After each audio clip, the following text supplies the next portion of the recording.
Bonjour à toutes et à tous, mesdames, mesdemoiselles et messieurs, amis téléspectateurs et téléspectatrices. Merci de prendre le départ avec nous dans cette édition de Nopiden. Nous sommes heureux de vous retrouver et surtout de participer au réveil matinal dans vos maisons. Madame Danonde, bonjour. Monsieur Sochoum, bonjour. Mesdames et messieurs, bonjour également chez vous. Merci d'être des nôtres ce matin. Nous irons à la découverte de notre pays et nous irons dans le Septentrion ce matin. Et puis après, on va découvrir le clip du jour, danser et chanter, pourquoi pas apporter un peu plus de joie autour de nous. Ensuite, on aura le plat de résistance de ce matin. Et ce matin, mesdames et messieurs, tenez-vous tranquilles, ça risque d'être chaud. Ce sera chaud. Ce sera chaud. Ah oui, gardez vos positions d'écoute et de regard, je vais dire. Ensuite, nous allons ouvrir le boulevard de la culture. Ce sera Us et coutumes. Le prénom africain ne va pas manquer. Caricature sera également de la partie. Puis après, on va amorcer la descente avec le clip de ce jour. Mesdames, Messieurs, voici la charpente donc de votre émission. Et nous démarrons tout de suite avec les merveilles du Bénin.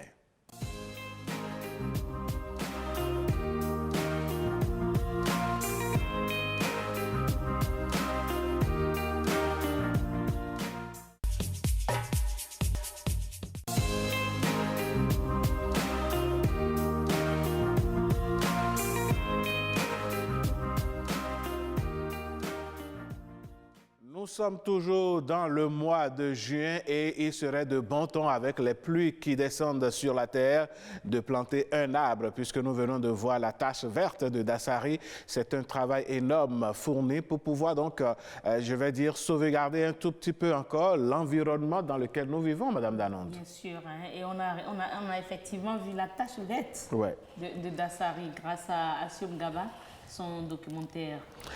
Et donc, il est important que nous ayons des taches vertes dans nos maisons, dans nos contrées, dans nos quartiers, pourquoi pas, si nous avons des terres, planter des arbres ne nous empêche pas de faire des cultures vivrières et tout.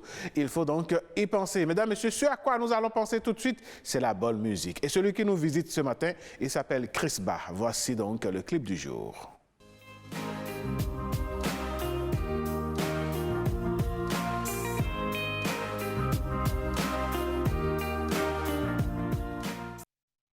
Chris Bah, le titre Nouadai, c'est une combinaison du français et de l'anglais. Dai qui veut dire mourir.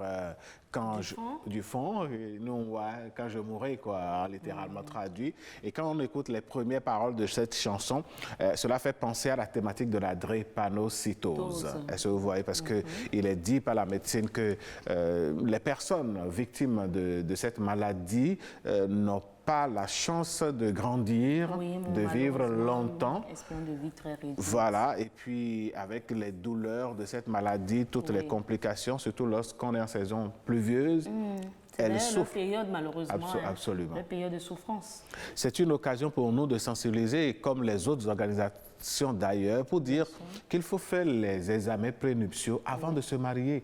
Quel que soit le degré d'amour que vous avez l'un pour l'autre, enfin, que l'homme a pour la femme et que la femme a pour l'homme, puisqu'il paraît qu'il faut désormais préciser. Et donc, en tout cas, au Bénin, on ne précise pas. On se marie entre un homme et une femme. Le contraire n'est pas encore possible et ne sera pas possible. Alors, c'est pour dire quoi? Il faut faire très attention. Vous allez donner naissance à des enfants qui vont souffrir toute leur vie, qui vont peut-être prématurément partir. Au nom de l'amour, on ne peut pas sacrifier des vies plus tard. Madame Danonde. Il faut vraiment faire le choix, un choix réfléchi. Parce que, bon, comme on le dit, l'amour, oui, mais après l'amour, il y a la vie. Ah oui, après l'amour, il y a la vie. C'est vrai. Et malheureusement, très souvent, ce sont les enfants, c'est la progéniture qui reçoit malheureusement les pots cassés de cette relation qui ne devrait pas exister. Et le drame, c'est que parfois, les parents ou bien certains parents estiment que c'est la tante au village, c'est l'oncle, c'est telle personne qui ne veut pas me voir faire d'enfant. Il me semble qu'avec tous les problèmes d'aujourd'hui, les tantes ne pensent même plus. Voyez-vous? Ne pensent même plus aux gens. Hein? Voilà, c'est tel voisin ou telle voisine avec qui je ne m'entends pas. On est allé et puis bon, voilà, c'est lui qui ou bien c'est elle qui... Non, je pense que scientifiquement... Soyons réalistes. Voilà, soyons réalistes. Les choses sont prouvées. Faites vos analyses. Si cela ne marche pas, si les groupes sanguins, les facteurs résus ne marchent pas, il vaut mieux se soir à cet amour-là, à cette union, quitte à ce que chacun soit heureux plus tard dans une autre vie, dans une autre relation. Et la situation, malheureusement, va de mal en pire. Aujourd'hui, le ministère de la Santé carrément consacre toute une action à cette maladie-là dans notre pays. À chaque célébration de la journée mondiale de la drépanocytose, on est obligé de faire toute une campagne où on invite, c'est beaucoup plus la jeunesse aujourd'hui où on essaie d'éduquer. Parce que là, les personnes âgées, bon, le mal est déjà commis à certains endroits. Il faut maintenant essayer de récupérer ces jeunes-là qui sont sur ce chemin-là, le chemin du mariage. Il faut protéger, les enfants, il faut protéger la vie. Allez, mesdames, messieurs, parlant justement de la vie à deux peut je dirais, réserver des surprises énormes, dont l'adultère de la femme. Dans notre tradition au Bénin, on dit souvent qu'il faut procéder à de la purification de la femme afin qu'elle se remette dans son foyer, afin de la réintégrer dans sa vie de couple. De la purifier, tout simplement. Alors, cette purification, est-ce une réalité? Est-ce que cela limite les dégâts? Est-ce que cela protège aussi bien l'homme que la femme? Nous allons faire le débat ce matin dans « Et si on en parlait ?»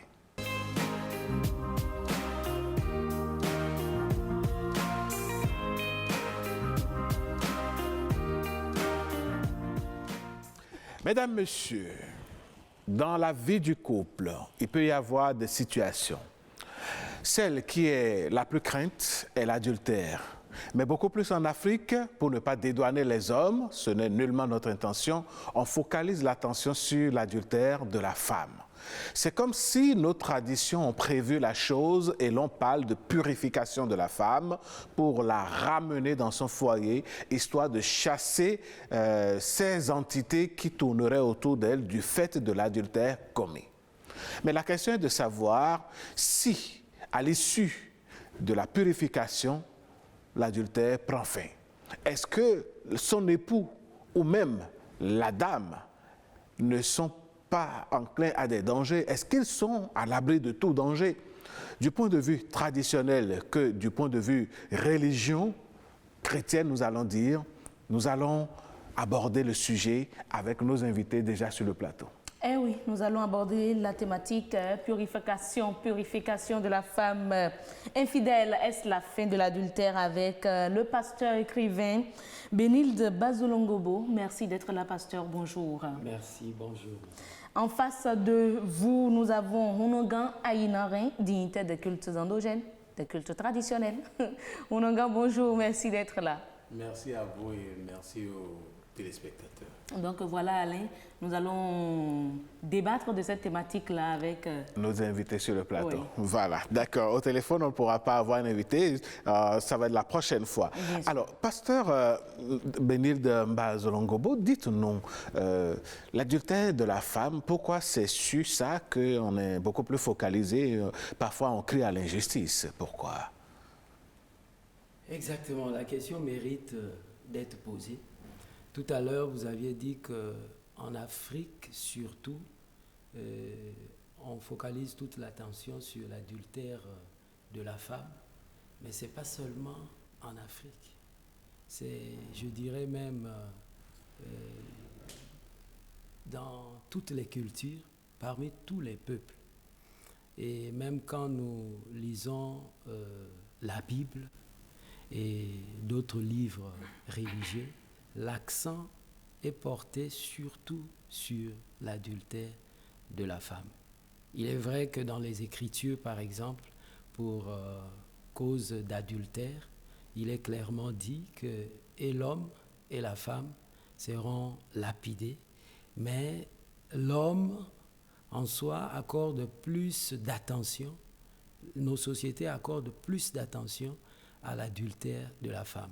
Mais nous ne pensons pas que cela dédouane l'homme, parce qu'un adultère, en fait, ça apporte toujours un malheur, quelque chose dans le couple, que cela ait été fait par l'homme comme par la femme.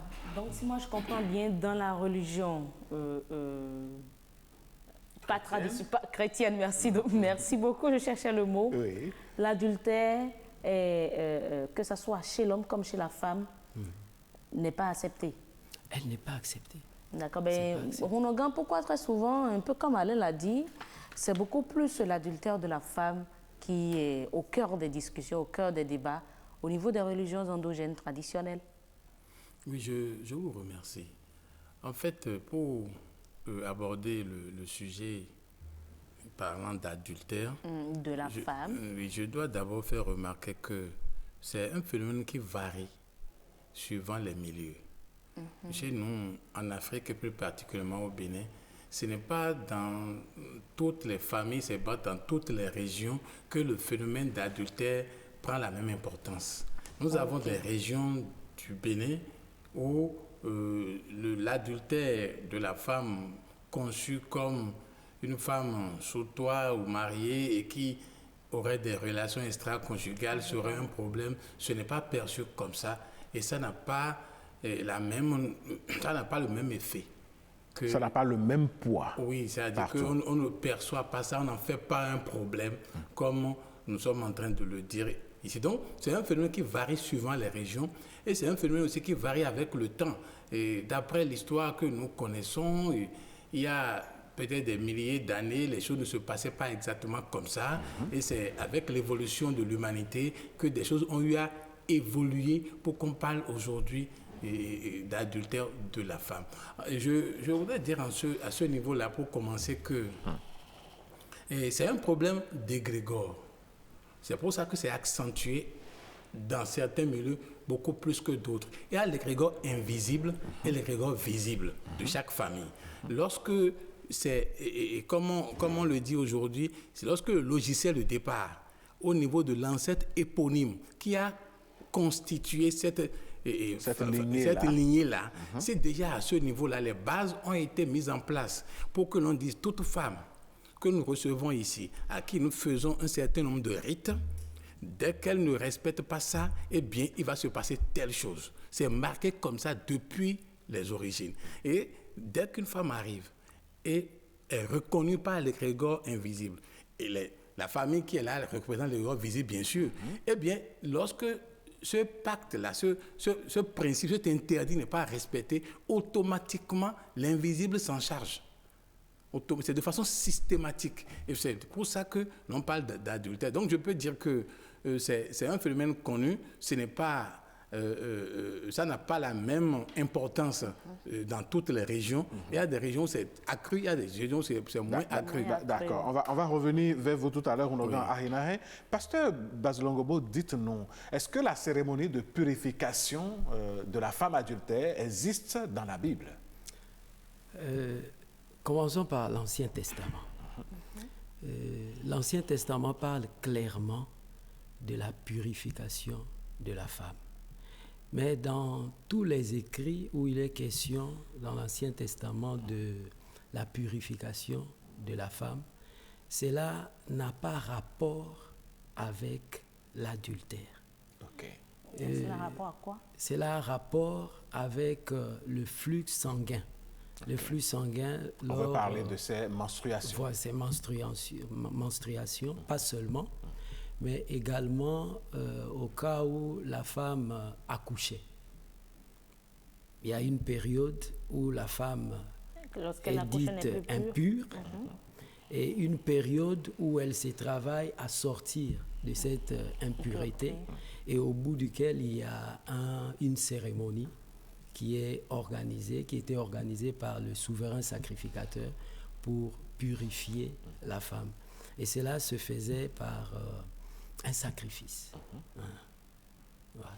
D'accord. Donc, il n'est point question de purification de la femme fidèle dans la Bible. La même Bible, dans l'Ancien Testament. La Bible ne parle pas dans l'Ancien Testament de la purification de la femme adultère.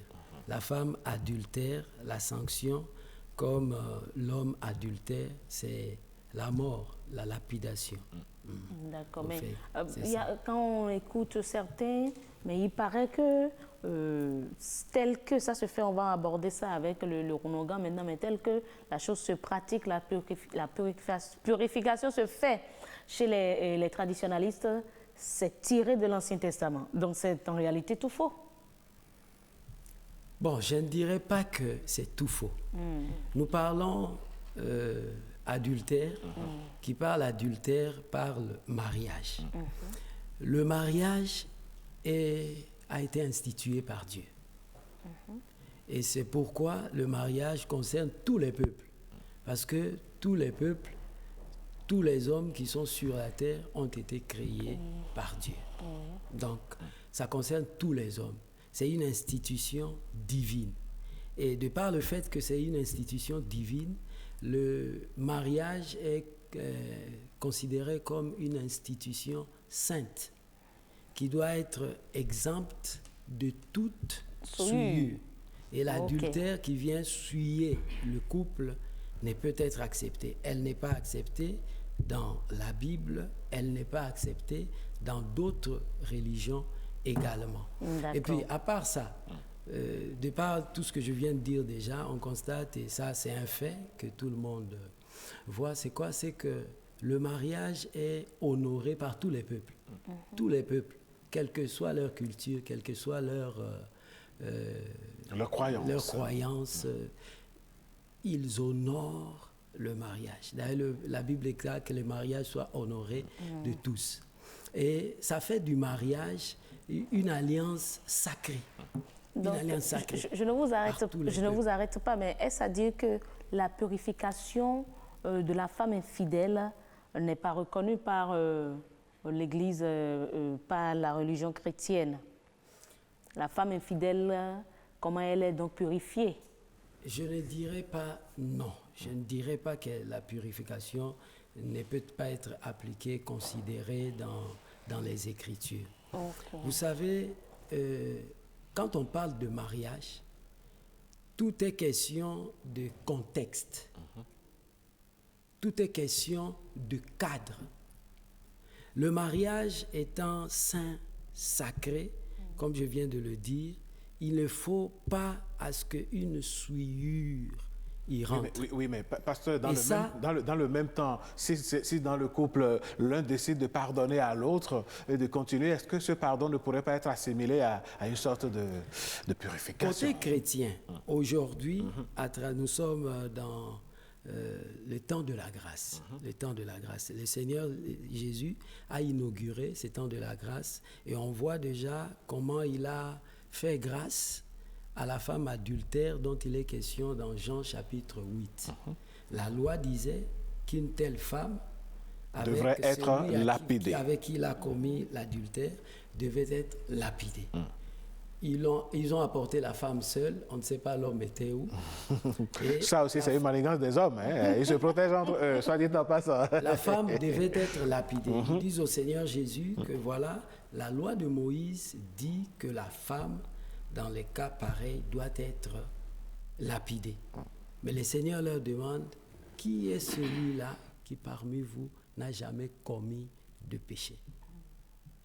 Il faisait donc appel au pardon. Au pardon. D'accord. Et celui-là lance le premier la pierre. Personne ne l'a fait. Et il dit à la femme, moi non plus, je ne te condamne pas. Va et ne pêche pas. Ouais. Donc, dans le christianisme, aujourd'hui, l'adultère, c'est comme tout autre péché que le sang de Jésus expie. Mais à une condition. Il faudrait que celui qui a commis l'adultère reconnaisse, confesse son péché et s'en repente. Pasteur, on va revenir vers vous tout à l'heure. Onogan Inahin, d'où vient dans la tradition les rituels de purification de la femme adultère dans les familles ou les communautés ou les régions qui l'acceptent? D'où est-ce que ça vient?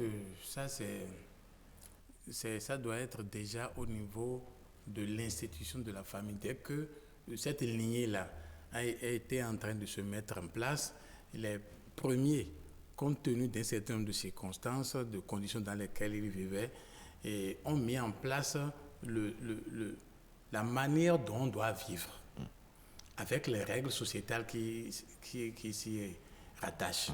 Et c'est déjà dans ce cadre-là qu'ils ont déjà mis en place ce qu'il faut. Il y a des contrées où il n'y a pas de purification pour une femme enceinte, pour une femme adultère.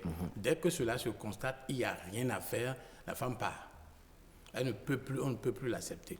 Mais il y a des endroits où on a mis un dispositif en place pour purifier, racheter cette femme-là si l'adultère est commis. Et le rituel pour le faire existe.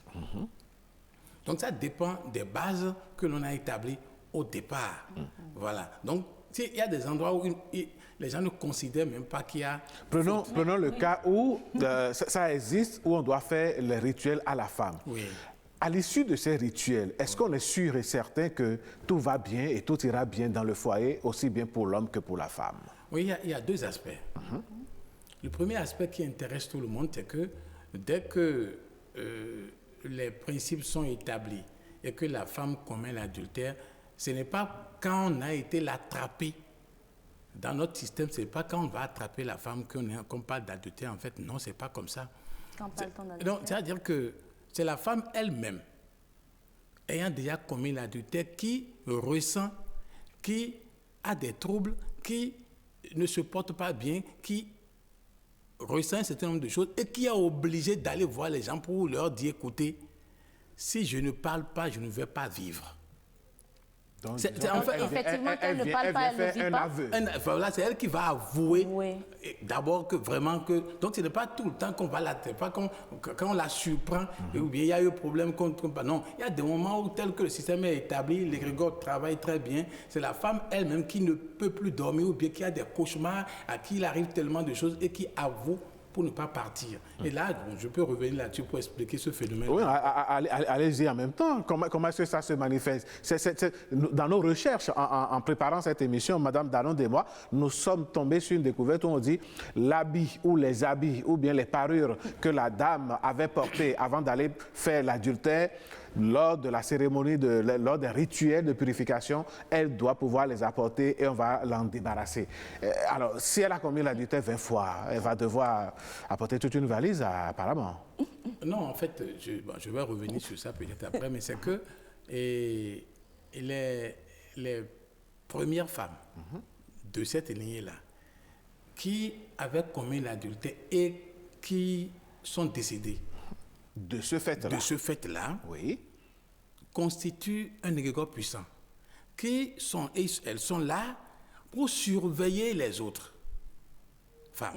Voilà comment ça se passe. Et dès que l'acte est posé, on n'a pas besoin d'avoir un autre surveillant. Non, on n'a pas besoin d'avoir un autre surveillant. Automatiquement, la femme là est persécutée par quelque chose qu'elle ne voit pas.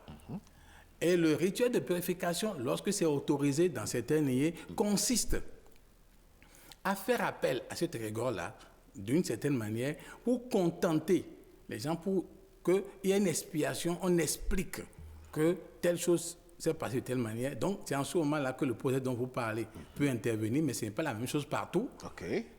Et on établit un lien. Le problème qui s'est posé et dont l'invisible s'occupe, il faut que l'invisible transmette ça au visible pour qu'il le règle. Et quand on finit de régler, on dit, bon, vous avez de l'autorisation de régler, nous avons réglé, c'est fini. Lorsque c'est fait et que c'est autorisé et que c'est fait de cette manière-là, au niveau de la femme qui a des perturbations, le problème est terminé après cette purification-là. Mais là où ça ne peut pas se terminer, je ne sais pas si ça peut se terminer, c'est l'image que l'homme a de sa femme et de la femme a de son mari. C'est-à-dire que dans la société où ils vivent, et comme tout le monde sait que sa femme a couché avec telle personne, est-ce que lui-même, là, en tant qu'homme, sa dignité, son amour propre, son image. S'il reprend sa femme et il est fier de reprendre, que ça ne le gêne pas, il n'y a pas de souci. Mais s'il est embêté par ce que l'on dit et que ça concerne le reproche quelque chose, vous allez voir que cette union va commencer par être perturbée. Donc il y a deux aspects. L'aspect où la femme est perturbée, ça c'est réglé, mais l'aspect où lui-même il se dit, mais est-ce que vraiment si je suis encore, c'est encore digne pour moi de reprendre cette femme-là? C'est le deuxième aspect là. Et ça, bon maintenant, autre chose aussi, l'adultère de la femme peut agir sur l'homme. Ça peut agir sur l'homme. De quelle façon? Voilà. Lorsque, par exemple, dans un couple ou dans une lignée, il est formellement interdit de commettre l'adultère. Les gens sont régulièrement mariés suivant la tradition. Si la femme vient, par exemple, avouer à son homme pour dire, écoutez, bon, tu as des soupçons, tout ça, mais tu sais, il s'est passé telle chose. Ça veut dire que l'homme est informé. Si l'homme ne fait rien, c'est l'homme qui va tomber malade. C'est-à-dire que On voit des hommes et on ne sait pas ce qu'il y a. Leur ventre commence pas à s'enfler, les pieds commencent pas à s'enfler, ou bien ils sont paralysés et on ne sait pas ce qui leur arrive. C'est ça. C'est-à-dire qu'ils ont l'information. Mais ils sont considérés comme complices. Voilà. C'est-à-dire en ce moment-là, ce n'est plus la femme qui est perturbée, mais c'est l'homme qui prend. Mais tant que l'homme n'a pas l'information, est-ce à dire que donc, quand l'homme n'a pas l'information, au-delà de ça, il y a autre chose. Voyez-vous, l'acte dont nous parlons est un acte vraiment sacré. Lorsque un homme s'unit à une femme, et automatiquement vous mettez plusieurs esprits ensemble. Lorsque la femme est avec son mari et son mari seul, il y a une certaine énergie qu'elle draine. Mais dès qu'elle va coucher avec un autre homme, automatiquement, elle attrape d'autres énergies d'une autre lignée. Et c'est avec ça qu'elle rentre dans le système. Donc, c'est ça qui la perturbe. Et si son mari a des relations avec elle, après qu'elle ait été ailleurs, oui. L'homme aussi prend une partie de cet extérieur-là. Le système est souillé. Donc, c'est-à-dire qu'automatiquement, l'homme-là, effectivement, n'est plus ce qu'il était réellement. Il y a quelque chose qui le perturbe parce qu'il y a autre chose d'une autre lignée avec quoi il vit. Et on aura peut-être l'occasion de revenir là-dessus, les malédictions qui peuvent frapper les individus. Il y a cette partie-là. Lorsqu'une femme a des relations avec un homme et qu'elle n'a pas encore fait sa menstruation, ça ce n'est pas un secret que je dévoile, si jamais un autre homme a des relations avec cette dame-là, l'homme-là est dans une malédiction. Et bien, tu m'en je n'ai pas compris. En même temps, je recommence. Voilà, on recommence. Le cycle présent n'est pas terminé. C'est-à-dire il faut quand même qu'on explique les choses aux téléspectateurs. C'est-à-dire que lorsqu'une femme a des relations avec un homme et que 3 jours après, elle n'a pas encore eu ses menstrues et puis bon, elle couche avec un autre homme, cet homme-là, le nouvel homme-là, est en train d'attraper une malédiction, ainsi comme ça. On est en train de lui transmettre une malédiction. Et les affaires vont commencer par péricliter, il ne saura même pas ce qui est en train de lui arriver. Pour que ça finisse réellement, il faut 3 mois. 3 lunaisons, bien sûr. Voilà, pour que... Donc 3 cycles. Mais je ne vous arrête pas. Avec cette malédiction-là. Oui. Donc, pour que c'est même dans l'intérêt de la femme d'être fidèle. C'est dans son intérêt comment? Si la femme veut agir sur son homme, le maîtriser, le discipliner, l'entraîner dans la voie où il peut avoir le bonheur pour lui et ses enfants, ou alors lui transmettre le malheur, il suffit d'être fidèle à son homme. Dès que vous êtes fidèle à votre homme et que vous n'avez pas été vous souiller à l'extérieur, dès que vous décrétez quelque chose sur votre homme, à qui vous êtes complètement attaché, ça doit lui arriver. Et c'est ce pouvoir-là que la femme ne sait pas, est en train de se distraire. De se distraire carrément. Oui, c'est ça. Mais je voudrais quand même savoir, lorsqu'on parle de l'adultère chez vous, quand est-ce que... Non, enfin, au Bénin, quoi. Bon, je parle en fait... Tradition. Du point de vue traditionnel, bien sûr. Vous représentez la tradition par ici. Bien sûr. Quand est-ce qu'il est réellement question d'adultère? Parce que dans certaines familles, vous allez entendre dire l'homme ne doit pas te toucher, l'homme ne doit pas, entre collègues, l'homme ne vous doit devez pas faire voir ton ci. mollet. Il y a tellement de choses, on veut bien comprendre. Ça là encore, c'est des questions de famille. Il y a des moments où, lorsque vous allez constater, ça n'existe plus aujourd'hui, lorsqu'une femme est en train de vendre, par exemple des beignets, et que vous êtes homme, assez adulte, quoi, que vous apportez de l'argent, vous déposez l'argent sur le tabouret ou sur la table, et elle vous remet la monnaie nécessaire sur la table si vous prenez. C'est-à-dire que vous n'échangez pas même l'argent. Donc ça veut dire qu'il y a des familles où le fait d'échanger même de l'argent avec un autre homme, c'est déjà de l'adultère. Il y a des moments où, maintenant on n'en est plus là aujourd'hui. Il y a des endroits où, si vous asseyez, vous êtes parti dans votre famille ou bien chez un oncle, vous asseyez sur le lit du mari de votre tante, là c'est déjà un problème, vous avez déjà commis l'adultère. Donc il y a beaucoup d'autres choses comme ça. Mais aujourd'hui, c'est pour ça que je dis ça évolue dans le temps. Les gardiens de la tradition ont à un moment donné enlevé certaines choses parce qu'on ne peut pas continuer Disons à appliquer ça. qu'il y a une certaine atténuation. Voilà, c'est-à-dire de la que, chose. oui, c'est-à-dire que lorsque la femme soulève les bras, maintenant, on ne doit pas voir son aisselle, on ne doit pas voir son... Donc, Ou bien tout ça, elle a mal noué le pain et entre-temps, une partie de sa cuisse est sortie. donc, vous voyez, c'est des choses comme ça. On a même eu une histoire, bon, ça s'est réellement passé, où l'enfant, la fille aurait utilisé le pain de sa mère au dehors. Et malheureusement, c'est la maman qui souffre de tout ce que vous venez de citer là, en tant qu'adultère. Si c'est le pain d'un autre homme, et que, ou bien alors c'est une femme remet son pain, bon, quelqu'un, tu as un cousin comme ça de ta famille maternelle qui arrive, que la femme enlève son pain, remet à cet homme-là.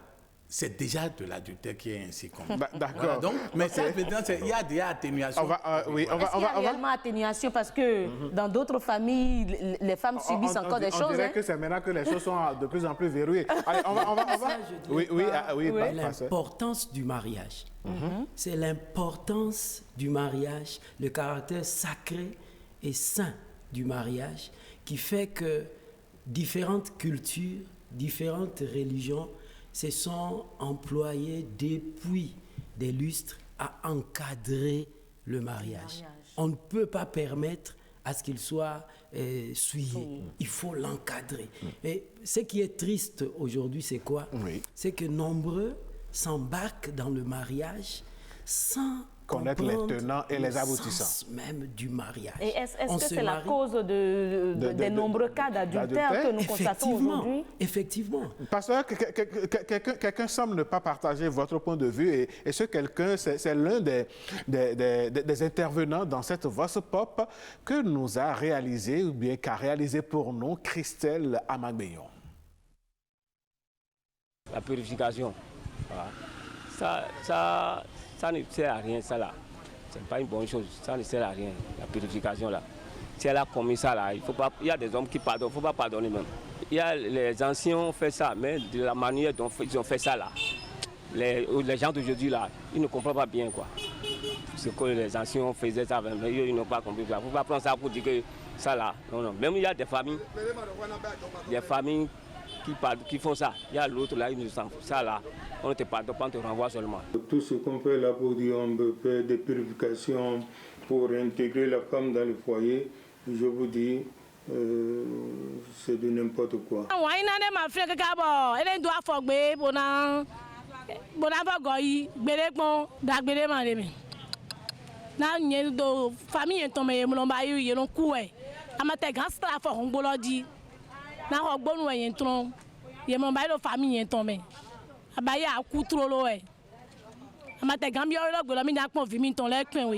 Dieu n'aime pas l'adultère.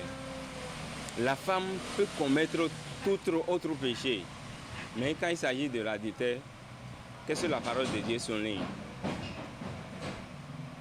Le divorce automatiquement.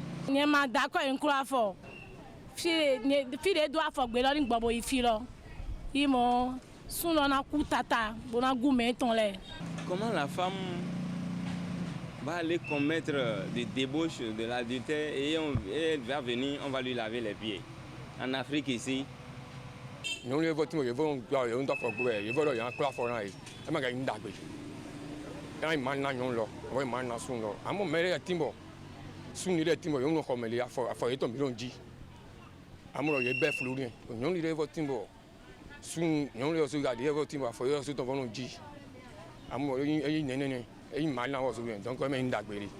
pas bon.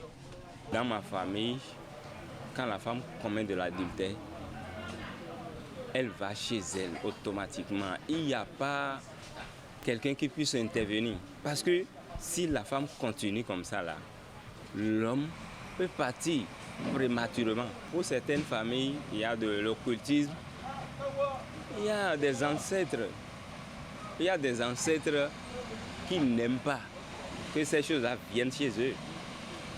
Donc, pour certaines familles, ça là, si ça rentre, la maison là n'existe plus.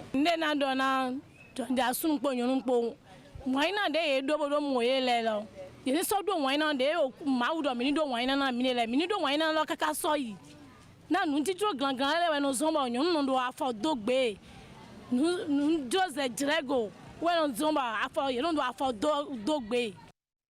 Et oui, pasteur Benilde, la dernière intervenante, c'est d'elle que je parlais, qui dit mais c'est plutôt l'envie, le fait de vouloir vivre au-dessus de ses moyens qui entraîne certaines femmes à aller commettre l'adultère et non la méconnaissance des principes du mariage. Je dirais, elle n'a pas totalement tort, elle n'a pas totalement raison. Parce que les raisons qui poussent les femmes à l'adultère, puisqu'il s'agit des femmes aujourd'hui, sont multiples. Mais aucune raison n'est valable. Aucune raison ne devrait être considérée comme étant valable. La Bible déclare, on ne tiendra pas pour innocent celui-là qui vole parce qu'il a faim. C'est pas parce que tu as faim que tu vas aller voler et après tu diras non, j'ai volé parce que j'avais faim. On te condamnera. C'est la plaidoirie de, comment on l'appelle, Adam et Ève. Pourquoi as-tu fait ça? Je l'ai fait parce que le serpent. Je l'ai fait parce que la femme que tu m'as donnée. Ils ont été punis. Donc, peu importe la raison qui peut conduire la femme à commettre l'adultère, elle n'a aucune raison. D'accord. Alors, Obunogan, vous avez suivi les citoyens. Votre réaction, certains, la dame, surtout toujours elle, n'est pas du tout pour la purification. Oui, mais ça confirme ce que j'ai toujours dit ici, c'est que, enfin, je n'avais pas expliqué ça comme ça, le système d'adultère doit être puni là. En réalité, contrairement à ce qu'on pense, ce sont les femmes qui l'ont institué. Ah oui? Ah oui, c'est-à-dire que lorsqu'une femme de cette maison-là sort de cette maison pour aller commettre l'adultère, c'est la mort qui sanctionne. C'est les premières femmes de la lignée qui ont institué ça. Donc en fait, si les femmes pensent aujourd'hui que c'est du machisme, que c'est l'organisation des hommes. Oui, que c'est contre les droits de ceci ou de cela. C'est un exemple vivant pour nous rappeler que, voilà, vous voyez, elle est beaucoup plus ferme que les hommes. Bien sûr. Voilà, donc c'est un problème c'est les femmes d'abord. Elles sont les premières à insister là-dessus. Elles sont les premières à parler de la punition et de la fermeté de la punition. Et s'il y a des hommes qui veulent être tolérants, elles sont les premières à dire que ce n'est pas possible. Après, ce sont les femmes, je crois, il paraît que ce sont les taïnons qui font la purification. Voilà, donc en fait, c'est bloqué comme ça. Et il n'y a pas beaucoup de familles dans lesquelles il y a purification. Mais il y en existe. Oui. Ça se fait. Et quand ça se fait, la malédiction s'arrête. J'ai dit tout à l'heure que ça s'arrête. Seulement ce qui reste, c'est le regard de la société. Oui, le regard de la société sur ce couple-là. Et ça embête. Dans le rituel... Je voudrais quand même savoir, ces personnes-là qui sont présentes lors des rituels, est-ce que les divinités sont d'accord lorsque ces personnes-là se moquent de celle-là qui vient se purifier? Parce qu'il paraît que c'est pour ça que beaucoup de femmes refusent même carrément d'aller se faire purifier parce que c'est carrément toute une autre honte qu'elles reçoivent au niveau de la même famille. C'est comme... ce n'est pas tout à fait ça, mais quand dans l'ancien temps, il y a quelqu'un qui va voler, par exemple un cabri, on lui met le cabri au dos, on l'attache, on le frappe, on le met nu et on le fait tourner dans le marché. On attend le jour du marché pour le faire promener dans le marché. Alors, pour qu'il serve d'exemple, apparemment. Pour qu'on serve effectivement, voilà, il a volé. Donc voilà, donc c'est la punition. Et quand on finit ça, et qu'on lui fait le rituel avec la cendre d'hier et autres, et puis bon, on le laisse. On ne va pas l'enfermer. Il n'y a pas une prison, on va le mettre, mais on sait déjà qu'on lui a fait ce qu'il faut pour lui ôter ce comportement-là. De la même manière, ce que la femme fait, ce n'est pas bien. Pour la société, pour lui ôter là, ce principe-là, il faut l'humilier. Donc, ce dont vous parlez là, c'est bien ça, quoi. Donc, il faut faire en sorte que plus personne n'ait envie de se comporter comme ça, et pour pouvoir... Mais la partie la plus importante, ce n'est pas en fait l'humiliation. La partie la plus importante, bon, ça c'est toujours pas un secret, c'est de se connecter avec les gars invisibles pour expliquer ce qui s'est passé. Et quand c'est accepté, c'est que c'est terminé, quoi. Mais on doit y ajouter ce processus-là pour que ça soit toujours bien maintenu. Dans le processus, justement, dont vous parlez, je réitère cette question que nous avons découverte, et que les habits dans lesquels la dame est restée comptent pour important dans le processus. Alors, la question, c'était de savoir, mais si c'est une habituée qui l'a fait plusieurs fois, elle doit pouvoir porter tous ces habits-là? Comment ça va se passer? Elle se fout de sa garde-robe. Habitude, vous avez dit, bon, en fait, elle va réfléchir parce que ce n'est pas une histoire de... On la prend le matin pour donc te faire la purification le soir. Ça dure des semaines, où elle prend son temps, elle revisite dans sa tête tout ce qui pouvait avoir été souillé, entre guillemets, et puis elle récupère pour remettre. Bon. Si elle en oublie, ça va revenir, elle va ressortir. Donc ce n'est pas tellement ça le sujet. Plus important. Non, ce n'est pas le plus important, ça. Mais est-ce qu'après la purification, il y a encore autre moyen pour purifier celle-là qui, malgré ça, va encore commettre l'adultère? Oui, c'est une récidive. Ah non, là c'est compliqué. Parce que, pour ce que je sais, pour les lignées et les familles qui acceptent la purification, ça ne se fait pas 2 fois. Je n'ai pas encore entendu quelque part que ça puisse se faire 2 fois, non. Quand vous faites ça, c'est-à-dire on vous accepte comme ça, et que après ça recommence, c'est que vous partez. Vous partez comment, du foyer ou vous mourrez? Non, on ne vous récupère plus, quoi. On vous lâche et puis on vous donne votre liberté. On vous donne et vous partez pour... D'accord. Mais aujourd'hui... On ne peut pas continuer comme ça, quoi. C'est pas possible. Moi, je n'ai pas encore appris que cela puisse être fait 2 fois. 2 fois. Mais il y a des endroits où on ne fait même pas 1 fois. Voilà. Mais aujourd'hui, avec la manière dont le pasteur l'a soulevé tantôt, les jeunes, nous marions, nous mettons en couple, parfois, c'est pas la force des choses ou c'est la religion qui exige, qui impose et tout. Est-ce que la femme qui commet l'adultère, qui n'est jamais allée chez la belle famille, subit ce genre de choses? Oui, ce qu'il y a, c'est quoi? Bon, excusez-moi beaucoup, mais ce que je suis en train de dire fait peur à certaines personnes. Et cette peur-là fait qu'on fuit la tradition. Et quand on fuit la tradition, qu'est-ce qu'on fait? On va se refugier dans les églises pour se dire, là-bas au moins, le pardon est autorisé. C'est-à-dire, quel que soit le péché que tu commets, eh bien, le pasteur, le prêtre ou je ne sais quoi, on te dit, écoutez, le sang de Jésus a fait ceci, il suffit de ne pas recommencer. Et même si tu recommences, on a dit, écoutez, on peut vous pardonner encore 20 000 fois. Alors, pourquoi ne pas aller là-bas où tu n'auras pas de cauchemar à faire? Donc, du coup, aujourd'hui, pour vivre comme on veut, c'est-à-dire dans cette histoire-là, on oblige son homme à ne pas regarder sa tradition, mais plutôt à aller dans une église ou dans un centre et on ne doit pas entendre parler de tradition. Là, en ce moment-là, c'est une façon déguisée pour la femme de dire j'ai les coudées franches pour faire ce que je veux et puis il n'y aura pas question de... Je suis sûr que le pasteur Bazolongobo ne sera pas d'accord avec vous. Est-ce qu'à l'église, c'est à volo, ça y est, la liberté totale? Dites-nous. Tout ce qui vient d'être dit par mon vis-à-vis, ça prouve que nombreux rentrent dans le mariage sans avoir compris c'est quoi le mariage. Au fait, le problème, ce n'est pas de quitter la tradition, simplement, et d'aller se réfugier à l'église. Et celui qui se comporte ainsi, c'est qu'il va vivre comme il veut, n'est pas respecter les clauses du mariage, et à l'église, c'est un bon endroit pour lui, il se trompe. Et c'est juste dire qu'il n'a pas compris c'est quoi le mariage.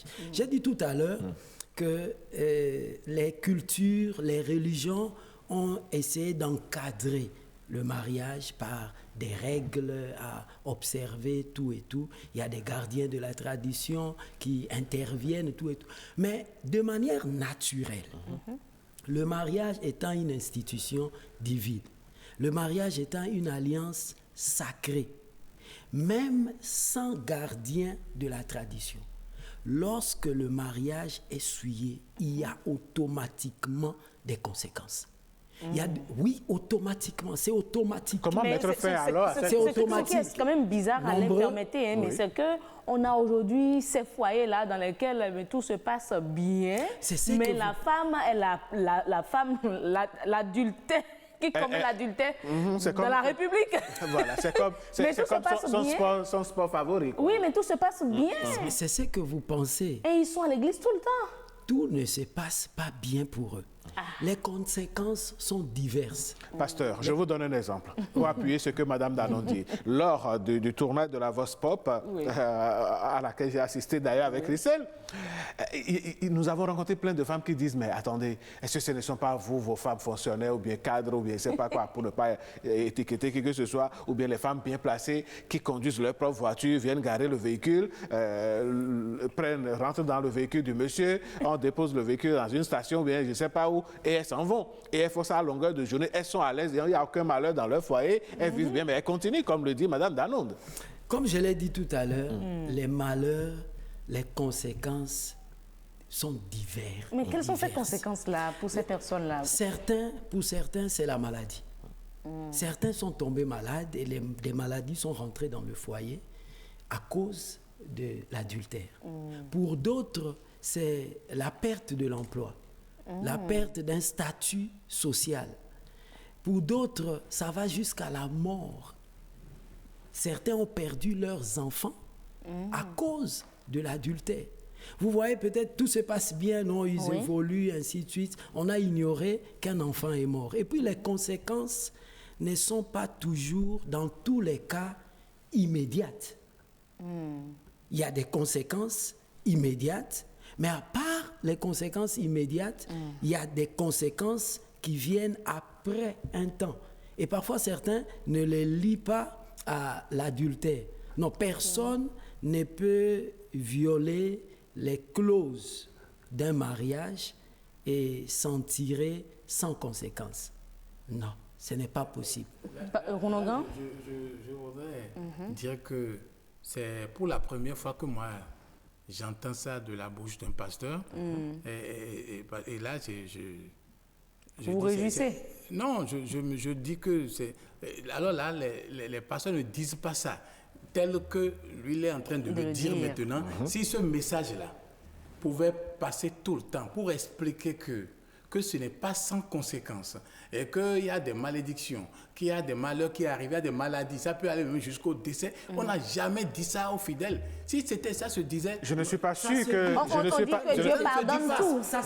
ne suis pas sûr que les prêtres, les pasteurs ou bien en tout cas les acteurs de la religion chrétienne ne le disent pas. Je n'en suis pas sûr. Non, mais si le disaient, on en saurait ailleurs. Ça se dit. Vous allez voir dans la société déjà, les gens allaient répéter. Non, je pense que ça se dit, c'est certainement le fait que les hommes et les femmes n'écoutent rien de ce que les mais dans le même temps. Par exemple, quelqu'un, parce qu'on a parlé de cadre tout à l'heure. J'ai parlé de cadre pour parler de mariage, de divorce, adultère, tout ça. Il faut situer les choses dans un cadre donné, dans un contexte donné. Parce qu'il y a beaucoup de cadres, il y a beaucoup de contextes. Un mariage chrétien, réellement chrétien, est accordé avec une bénédiction de Dieu pour ceux qui sont réellement chrétiens. Un réel chrétien. Qui mettez-vous dans le réel? Qui mettez-vous réellement dans le chrétien, le réel chrétien? Le réel chrétien, c'est cet homme, c'est cette femme qui est né de nouveau. Il est venu à Christ, se reconnaissant pécheur, avouant ses péchés, demandant à Dieu pardon, et Dieu lui pardonne de tous ses péchés et le lave par le sang précieux de Jésus. Et de là, la Bible déclare qu'en Jésus, nous sommes morts de notre ancienne manière de vivre. Un chrétien porte des fruits de la repentance. Un chrétien est devenu une nouvelle créature.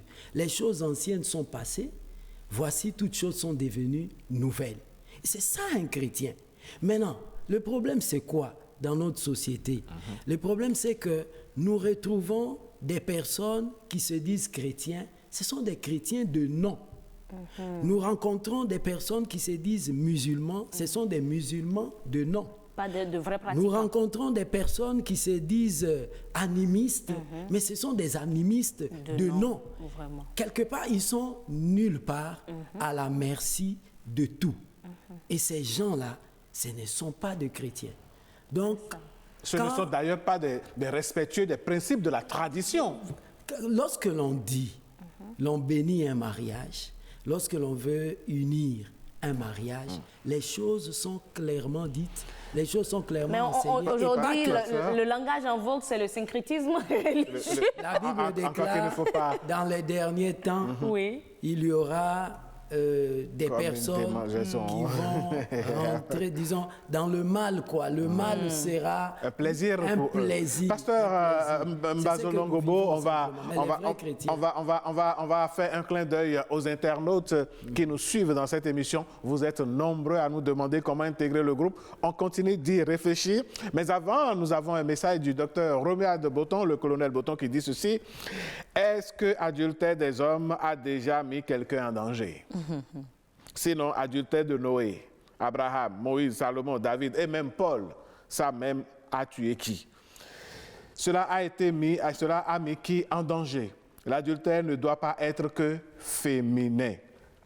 Si on doit laver pied de la femme, il faut laver pour les hommes, mais vraiment le savon va être difficile à trouver pour les hommes. Après adultère de l'homme ou de la femme, faites le bilan des maladies sexuellement transmissibles. Si cela est négatif, attendre 3 mois et reprendre les mêmes tests à nouveau. Si les tests sont négatifs, alors les matchs reprennent tranquillement si la repentance a été sincère. Le docteur Romuald a sa façon, avec humour, de décrire la situation. Effectivement. Voilà. Et il y a un autre qui répond à notre question de savoir est-ce que la purification met l'homme et la femme à l'abri d'éventuels dangers. Je crois Ronaldo Fon, ou en tout cas Soumango, un certain Soumango, qui dit oui, c'est traditionnel. Le but est que la femme est humiliée à travers le processus au point où elle ne voudra plus répéter l'acte d'adultère. C'est le caractère public, voire officiel de la cérémonie qui gêne en réalité la femme. Aujourd'hui, quoi qu'on dise, les cultures se mélangent et l'acculturation s'accélère au point où les spécificités s'en vont. L'Afrique n'est plus pour les Africains seuls. L'Europe n'est plus pour les Européens seuls et ainsi de suite pour les autres continents. Tout bouge, tout se métamorphose. L'adultère aujourd'hui vraiment n'a pratiquement pas de sens devant la loi. Et parlant justement de loi, c'est un message du commissaire René Souman, que vous venez de lire. Autant pour moi. Et oui. Voilà, je crois qu'on va mettre fin au message, Madame Dalonde. Alors, Bruno Gam, lorsqu'on parle, je veux bien qu'on s'intéresse à cette femme-là qui est dans son foyer, qui n'a pas été dotée, qui n'a non plus pas été au mariage officiellement, celle-là qui est en concubinage avec son homme, est-ce que lorsqu'elle commet l'adultère, elle doit aller au village pour se faire purifier? Oui, une fois encore, je vous remercie et je vais revenir à votre question, mais je voudrais d'abord dire que très tout à l'heure, rapidement. j'ai entendu le pasteur dire que le vrai chrétien, c'est celui pour qui les choses anciennes sont passées et qu'il est né de nouveau. C'est bien dit, quoi. Et c'est là surtout que le bas blesse. C'est-à-dire qu'on ne peut pas permettre à un individu de commettre des fautes alors en toute connaissance de cause, parce que tout adulte est censé connaître la loi. Et que beau matin, on le dit, il se dit, bon écoutez, tout ça là, c'est fini, on passe l'éponge là-dessus, je suis devenu un homme nouveau. Ce principe-là a arriéré l'humanité au point où tout ce que nous connaissons aujourd'hui comme revers dans la société, dans le monde entier, est lié à ce principe où on se dit, à un moment donné, je peux me faire pardonner. Il faut...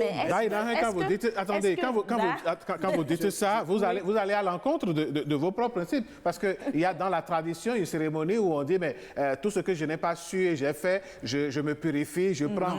Il y a même une chanson sur ça actuellement qui fait vogue, et on dit l'LOEC et tout ça. Est-ce que cet homme-là ne devient pas nouveau, justement, malgré tout ce qu'il vient de commettre? Non, non, ce n'est pas comme ça. Ce n'est pas la même chose du tout. C'est complètement différent. On ne peut pas... Je vais revenir à votre question. Ah, mais le temps est contre nous. On n'a que 3 minutes désormais. C'est quoi? On n'a que 3 minutes. Mais je tiens quand même à cette question-là. C'est que le pardon... M'arrêter, parce qu'elle a posé une question, il faut que je réponde à ça et m'arrêter à ça. D'accord? Vous répétez votre question, s'il vous plaît. Je voudrais tantôt savoir, ceux-là qui sont en concubinage, pas de dot, pas de mariage, peut-on parler d'adultère et de purification? Dès qu'une femme, quel que soit son statut là, passe d'un homme à un autre, c'est-à-dire donc, je ne sais pas si on va appeler ça adulte, automatiquement, il y a déjà problème pour cet homme-là. D'accord? Donc, qu'il y ait mariage ou non, le fait... Les égrégores sont présents. Voilà, donc ce n'est pas bien. Bon, maintenant, si vous êtes liés en rien, il ne peut rien vous arriver parce que ça, ce n'est pas un mariage. Vous n'êtes liés en rien. Donc, on ne peut pas dire que... les liens sacrés n'ont pas été établis, les familles n'ont pas été réunies, les égrégores n'ont pas été connectés. Et vous êtes en l'air, vous êtes... Madame Daronde parle de concubinage, ils ont déjà des enfants. Ils vivent ensemble. Ils vivent ensemble, mais ils n'ont rien fait. Pas de dot, il n'y a pas d'adultère dans ce cas-là. Rien ne peut arriver à l'un et à l'autre. Non, souvent, les tests actuels, vous allez parler, si on doit parler de la loi, on va parler d'adultère, mais en réalité, ils ne sont pas mariés. Et ils ne sont pas mariés, comment peut-on parler d'adultère pour des personnes qui Pasteur, vous voulez placer un mot? Nous avons juste 1 minute. Je voulais dire ceci. Oui. Le pardon dont il s'agit dans la Bible est conditionné. La Bible déclare, c'est lui qui cache ses transgressions, ne prospère pas.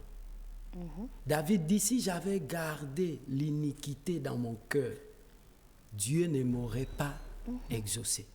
Et la Bible dit, c'est lui qui avoue ses transgressions et qui les délaisse, obtient miséricorde. Apparemment, je me dis... Qui pardonne? On ne comprend pas, en fait. Qui pardonne? On ne comprend pas. Il est l'heure, chers amis invités.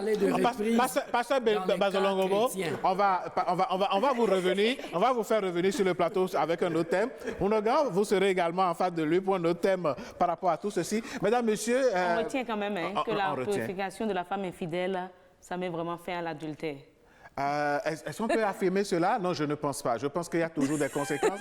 La conclusion est qu'il y a toujours des conséquences. Il faut faire très attention. Nous sommes dans une société dirigée par les hommes, malheureusement ou heureusement, peu importe. Il faut simplement savoir que du point de vue santé, du point de vue matériel, du point de vue spirituel... Les problèmes de santé, les maladies sexuellement transmissibles. Il faut faire très attention. Le mariage n'est pas à prendre à la légère. Allez, mesdames, messieurs, on va marquer une pause et on vous retrouve juste après. Bienvenue au Bénin. Paysage verdoyant, relief multiforme, faune et parc naturel, plages ensoleillées, cité balnéaire ultra moderne, rythme au corps, rite au cœur, vestiges et reliques d'une histoire séculaire, brave peuple, biens et personnes sécurisés. Le Bénin, terre de culture et de riches traditions, vous offre de vous la nouvelle application mobile de l'ORTB avec plus de dynamique, plus de design, plus de couleurs, plus de facilité. Vos chaînes de radio, votre télévision nationale et BB24 en direct, c'est sur Play Store. ORTB Mobile, toujours plus proche de vous. Retour sur ce plateau, mesdames, messieurs, où nous irons donc voir nos parents, les Bariba. Ils nous parleront d'honneur. Voici us et coutumes.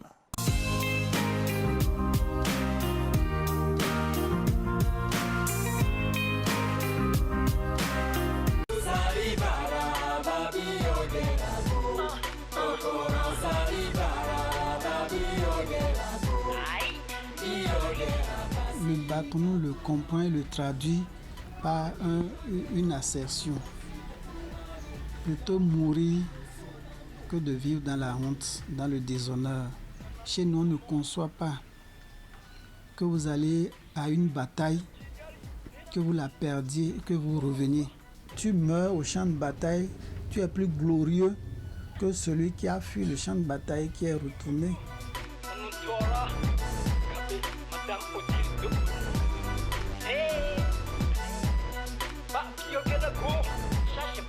Quand vous ne pouvez pas défendre votre honneur, quand vous n'avez pas de dignité, on commence par soupçonner votre naissance. C'est-à-dire votre avenir même est remis en cause. Et c'est ça qui permet aux parents de préparer les enfants à la succession. N'oubliez pas que dans notre société, nous avons une caste de griots, par exemple, qui doit chanter vos louanges, qui doit faire le panégyrique de votre famille. Mais si dedans, là, il y a des cas de déshonneur, c'est comme un grain de sable dans votre nourriture. Ça devient indigeste. Donc on ne peut pas vous louer avec toute la gloire qu'il faut.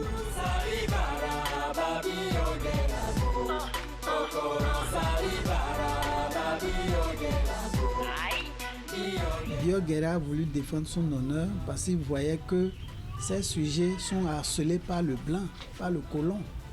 Et il ne comprend pas que lui soit là, lui sur qui les populations comptent, et que le blanc vienne les martyriser, les traumatiser et qu'ils ne puissent pas réagir. Il y a un autre exemple aussi de deux résistants. Le premier, c'est Tamasuno Bonuki qui est mort à Bonuki. Quand il est allé, lorsqu'on lui a dit que Sakayema est tué, il dit lui ne peut pas rentrer. Même Sakayema à la bataille, il n'est pas allé combattre pour être défait. Donc il a préféré mourir au champ de bataille.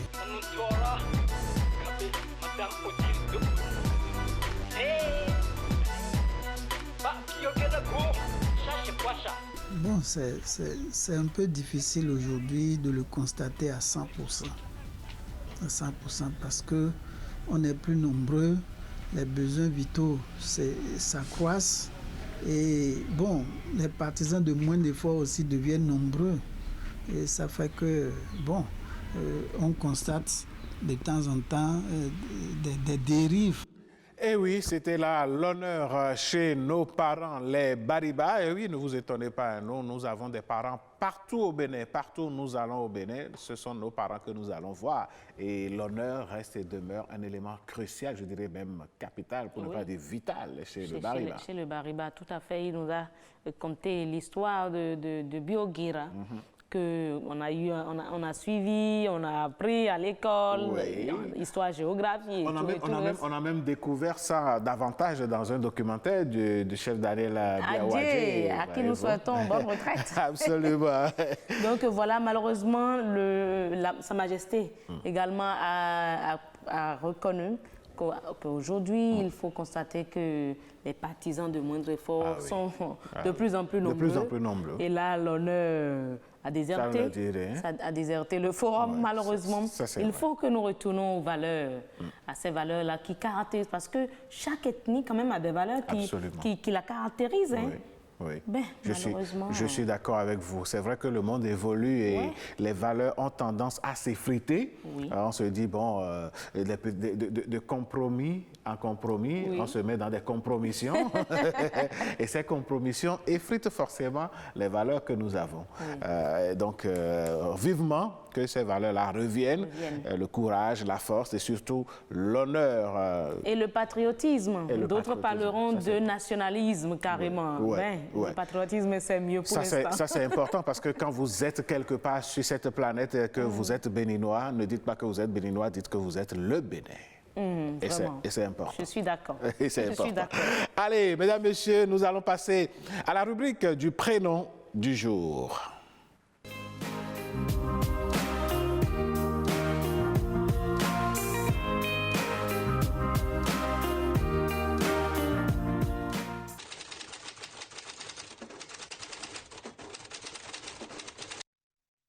Le prénom Nkoué, par exemple, signifie juste le 5e garçon.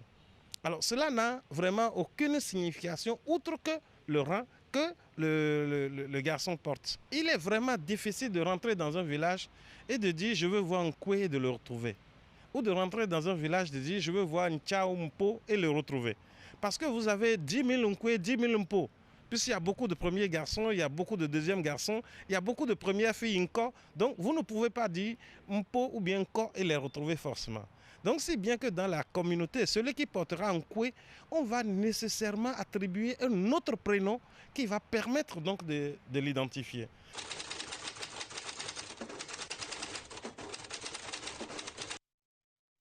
Nous avons de plus en plus beaucoup de personnes qui portent ce nom-là comme nom de famille.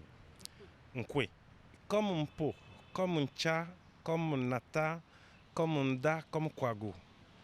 En réalité, ces prénoms-là sont des prénoms d'ordre. Et on ne réfléchit pas pour les donner. Une fois que le premier garçon naît et on constate que c'est un garçon, on lui donne le nom, le prénom Mpo. C'est les yeux fermés. Le second est Ncha. Le troisième est Kwagu. Le quatrième est Nda. Et puis le cinquième est Nkwe. Le sixième est Nata. Ainsi de suite. C'est pareil également chez les filles. Les filles, par exemple, la première est Nko, la deuxième Tena, ainsi de suite.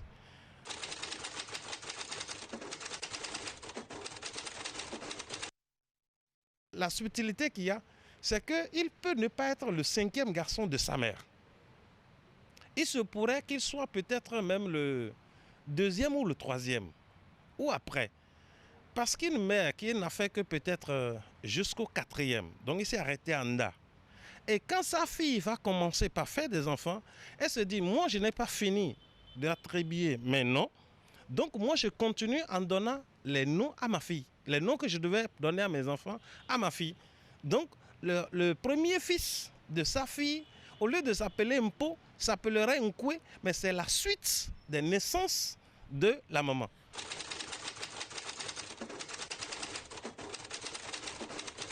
Vous pouvez entendre Nkwe comme Nkwei. C'est juste une variante dialectique. Ça veut dire, si vous êtes dans la plaine de Bukombe, ce sont les Beta-Maribé qui sont là-bas, et ils vont dire Nkwe. Mais quand vous êtes sur le plateau, dans la commune de Natitengu, le plateau de la Takora, dans la commune de Natitengu, Tukuntuna, vous entendrez Nkwe. Donc là, il y aura un ni qui va s'ajouter. Mais c'est toujours le même nom. Il ne change pas. C'est le même nom, c'est le même rang.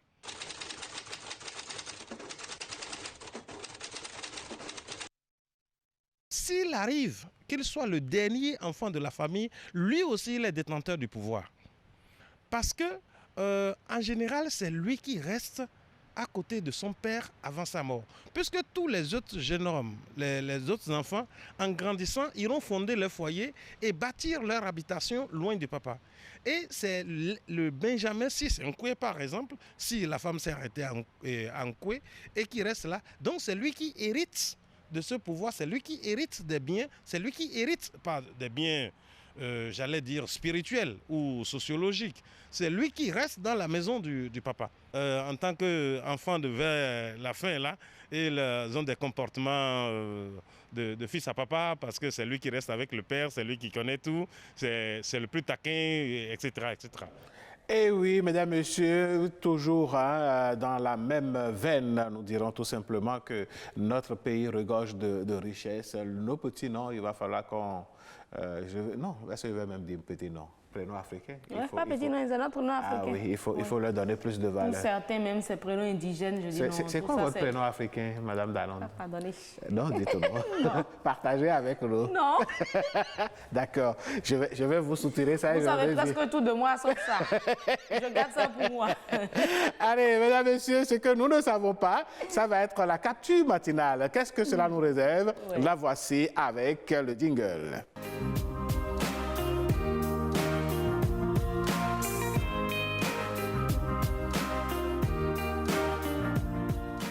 Capture matinale sans plus attendre, mesdames, messieurs, voici l'image du jour.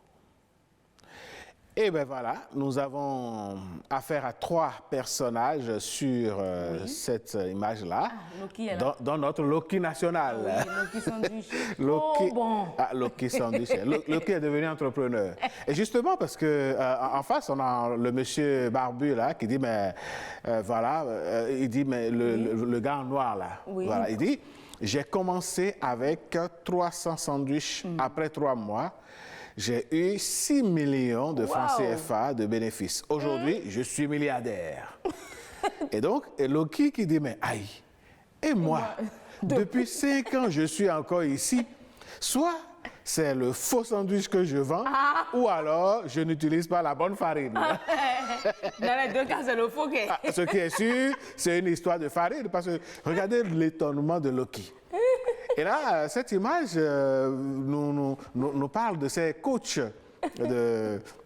du net, je vais dire. Et vous voyez, le 3e personnage, lui, il dit, mais waouh, tu es fort, tu es trop fort. Ah oui. C'est en même temps la réaction. Démarrer avec 300 sandwichs. En 3 mois, il a 6 millions. 300 sandwichs, en 3 mois, il est à 6 millions. Et après, il est devenu milliardaire. Et donc, c'est une question de farine. Et quand on parle de farine, vous savez ce à quoi ça renvoie. Par ces temps qui courent, sur le net, il y a de ces gens, de ces personnes qui font miroiter aux internautes qu'on peut réussir à partir de rien.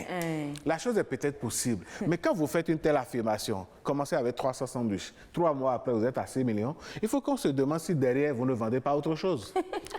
Et cette autre chose-là, parfois c'est le trafic de drogue qui se cache derrière ces choses-là. Et vous voyez, le gouvernement lutte âprement contre le blanchiment d'argent dans notre pays. Tout à fait. Et je dirais que ce n'est même pas notre seul pays. Il y a la vague qui a déferlé sur Abidjan il y a quelques semaines, où pas mal de personnes ont été arrêtées. C'est pour dire que si on vous dit, j'entreprends avec un œuf, j'ai commencé avec un œuf, aujourd'hui je suis à 20 poulaillers. Non, il faut réfléchir. Vous n'êtes pas un échec, Madame Danonde. Il faut que nous le disions. Il faut qu'on le dise aux autres. Les vrais entrepreneurs agricoles, sandwich, bon, ça, c'est pas dans l'entrepreneuriat agricole comme, quoi. Mais les vrais entrepreneurs agricoles qui sont dans la terre vous diront que c'est bien possible. Vous diront que c'est bien possible. Parce que quand vous prenez cet exemple-là, les œufs, le poulailler, non, mais on n'a pas dit les œufs, j'ai dit un œuf. Non, les gens exagèrent parfois. Vous voyez, certains sont sur Internet, ils sont frustrés. Ils se disent, mais je ne réussis pas. Qu'est-ce qui se passe? Face à un tel exemple, Madame Danonde, l'autre va se dire, mais il y a quelque chose qui ne va pas. Pourtant, le sandwich de Loki est quand même trop bon. Ah, mais oui, Loki, l'autre Loki national, attention, il ne badine pas dans les affaires. Hein. Mais qu'est-ce qui se passe pour qu'il n'évolue pas? Non, je vous dis, chacun va à son rythme. Oui, chacun va à son rythme. Non, mais lui-même, quand même, il reconnaît qu'il vend du faux sandwich. Ah non, il se pose des questions. Non, il dit clairement, soit c'est le faux sandwich que je vends, ou alors je n'utilise pas la bonne farine. Alors, Loki se pose des questions. Et j'imagine, par exemple, des dames à Dantokpa. Ok, je comprends. Est-ce que vous voyez le sens de son affirmation? Je comprends le sens du faux sandwich, là. Est-ce que vous voyez? Soit c'est lui qui a un problème, alors qu'en réalité, Loki n'a aucun souci. Loki, aucun problème, hein? Il va acheter la farine de blé normalement, il fait son sandwich, il vend, ça s'arrête là. Or, l'autre, c'est celui qui vend une autre farine. Est-ce que vous voyez? Donc, il faut faire attention. Ce n'est pas tout ce qui brille. On dit tout ce qui brille n'est pas de... L'or. Mais il y a quand même de l'or qui brille. N'est-ce pas? En tout cas, il y a quelque chose qui brille. C'est l'or qui brille au cou de Madame Danonde. Merci à vous, chers amis de la réalisation. On va à présent être tout de suite pour écouter Madame Danonde qui, aujourd'hui, va nous parler de comment vous pouvez lutter contre les vergetures. Ça va être dans Astuces.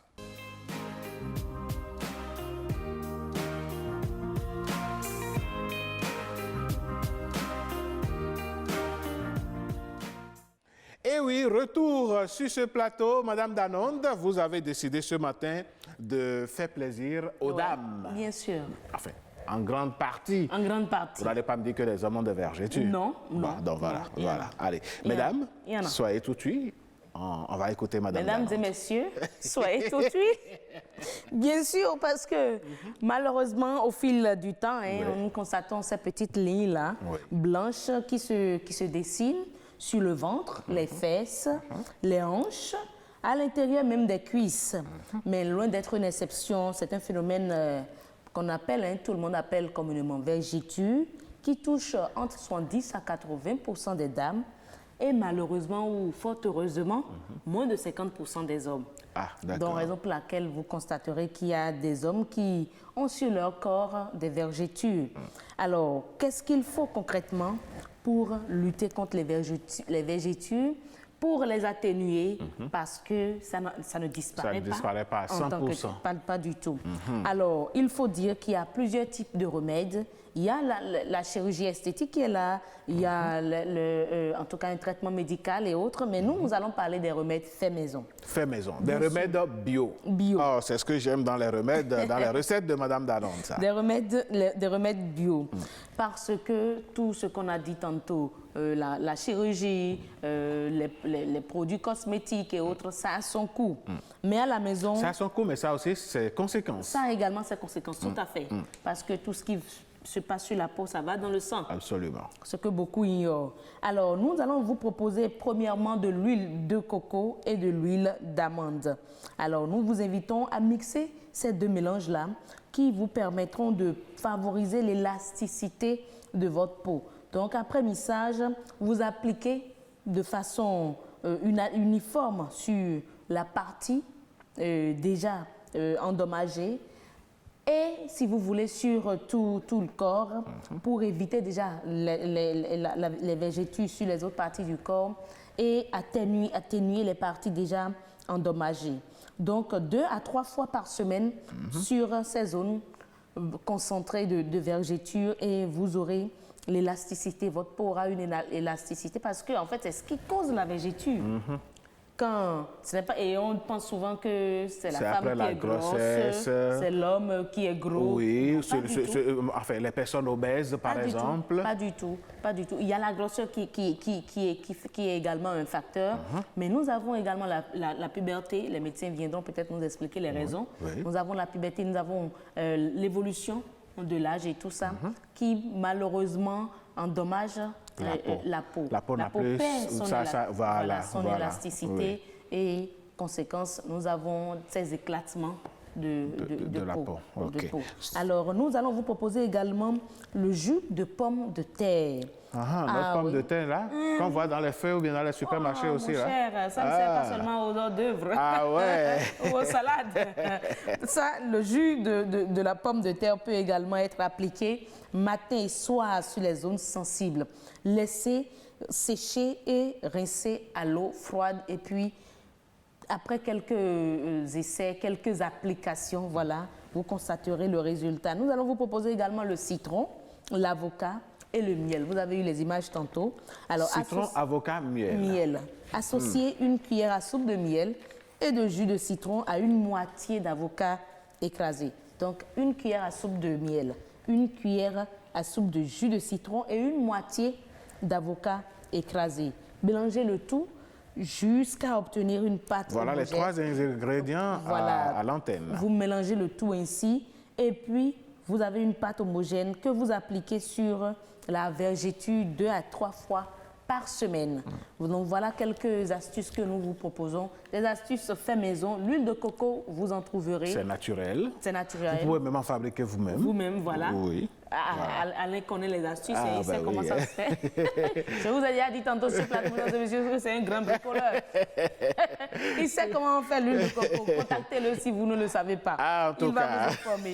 L'huile d'amande, si vous n'en avez pas, il y a ça dans les supermarchés, dans les pharmacies. Nous avons des centres aujourd'hui d'huile essentielle. Vous allez là-bas, vous en trouverez. Le jus de pomme de terre, vous pouvez en faire chez vous. Vous faites votre pomme de terre, voilà. Ça, c'est sa purée. Vous récupérez le jus et puis vous faites, vous en faites votre pommade pour la partie cicatriser. Et enfin, une peau élastique. Et enfin, le citron, l'avocat et le miel. Merci, Madame Dalonde, pour toutes ces astuces. Je suis sûr que les dames qui sont à l'écoute, les messieurs qui sont à l'écoute et qui en souffrent, pourront essayer et pourront, pourquoi pas, nous faire le retour sur nos canaux digitaux, sur la page Facebook de votre émission. Vous pouvez donc laisser votre commentaire si vous avez essayé. Et puis, bon, Madame Dalonde, est-ce que vous savez qu'il fut un temps où les végétus sont devenus un effet de mode? Ah oui, parce que je savais que j'allais finir par là. Il y a certains, il y a des hommes des types d'hommes qui aiment bien voir ça sur le corps de leur épouse, de leur femme. Donc, mesdames, si vous êtes dans ce cas, ce que nous disons là ne vous concerne pas. Parce que des goûts et des couleurs, on n'en discute pas. Si monsieur aime et que si vous appréciez, ben voilà, ça va rester ainsi. Mais agissons beaucoup plus sur notre alimentation. Parce que c'est tout ça qui cause... C'est vrai qu'on a parlé tantôt des facteurs de risque et autres, mais il y a l'alimentation également, notre style de vie, ce que nous consommons qui malheureusement ne permet plus à la peau d'avoir son élasticité. Est-ce que vous savez qu'il y a des gens qui ne mangent pas de fruits pendant un mois? Alors qu'on dit 5 fruits et légumes par jour. Par jour. Donc, il faut consommer des fruits. C'est un peu comme certains enfants qui vous diront quand vous leur remettez leur petite assiette, il y a 5 fruits et légumes dedans. C'est ce qu'on leur a enseigné à l'école. Absolument, il va vous poser la question. On les a gavés de ça. Et ils nous gavent de ça à la maison. Certains parents vont dire, on parle de maïs qui est fait, toi tu viens parler de fruits. Moi, je réponds carrément, je n'en ai même pas encore mangé. Ah non, les enfants, ils sont formidables parfois. Allez, mesdames et messieurs, on va amorcer la descente. Et ça va être avec Chris Ba, avec le clip Niwadayo. Eh oui, mesdames, messieurs, c'était là donc Chris Ba qui met donc fin à ce numéro de votre émission Nopinden. Madame Dalonde, merci d'avoir été là. C'est un plaisir tout partagé. Agréable journée à vous. À vous aussi. Merci. Mesdames et messieurs, merci également d'être restés en notre compagnie tout au long de cette matinée. On vous remercie, on espère vivement vous avoir encore très prochainement. Très prochainement, voilà. Ah oui, allez, bonne journée à chacun et à tous. Bye bye. Et à bientôt.